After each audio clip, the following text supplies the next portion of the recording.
Yeah, it's like mud in a can. So this is oshiruko. Oshiruko is a red bean paste based dessert. This just happens to be in a can and in liquid form. Found in traditional Japanese sweets, they take red beans and they treat them with sugar or honey.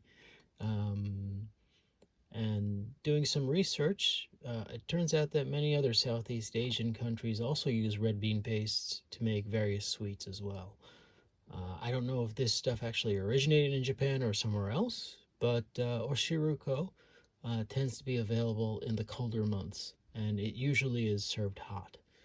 So red bean paste has a variety of levels of how much of the bean remains. Sometimes it's very well crushed. Sometimes it's just totally mashed and it's just a paste. They also have variants when the sugar is added. Sometimes it's boiled. The beans themselves are boiled in sugar water, or the sugar is added sometime afterwards. You'll often find red bean paste used in confectionery stuff throughout Asia. This is not the same as baked beans that you might find in, I don't know, maybe the South and Central America. By South, I mean southern part of the U.S., like Texas, Mexico, that area.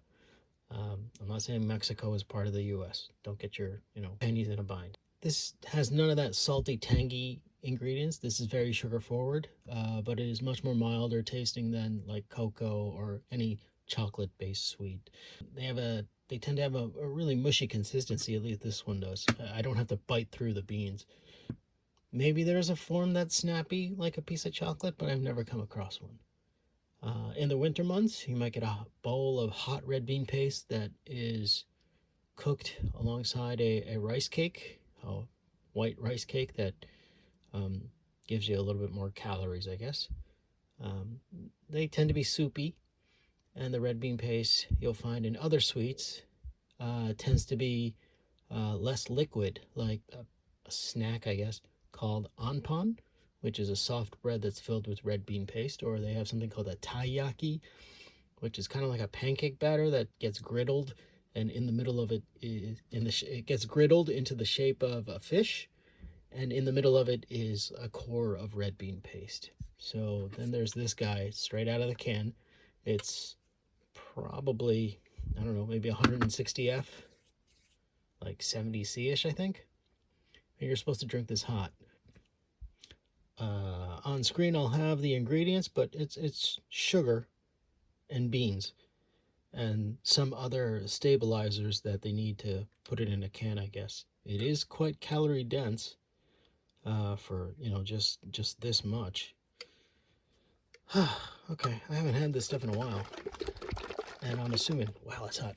I'm assuming all the stuff is sunk to the bottom because it is a sediment, if you will. All right.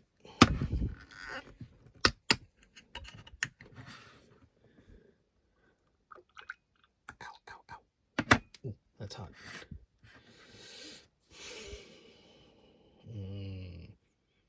Looks lovely, doesn't it?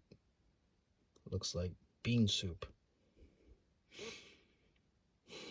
But it smells sickly sweet. Anyway, I mean, look at how this is just coating the glass. All right, bottoms up.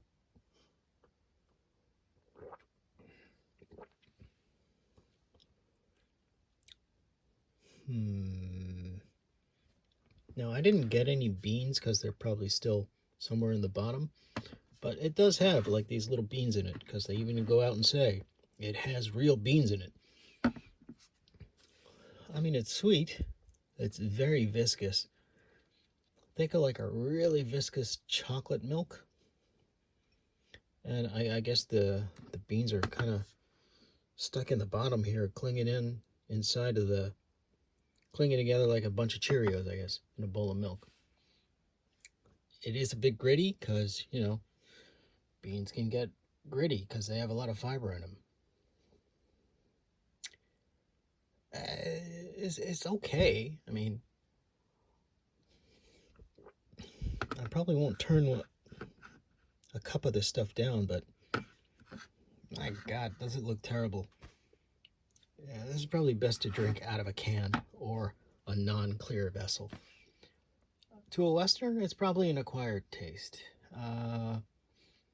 Before going after one of these things, maybe you should try like a anpan or a hot taiyaki.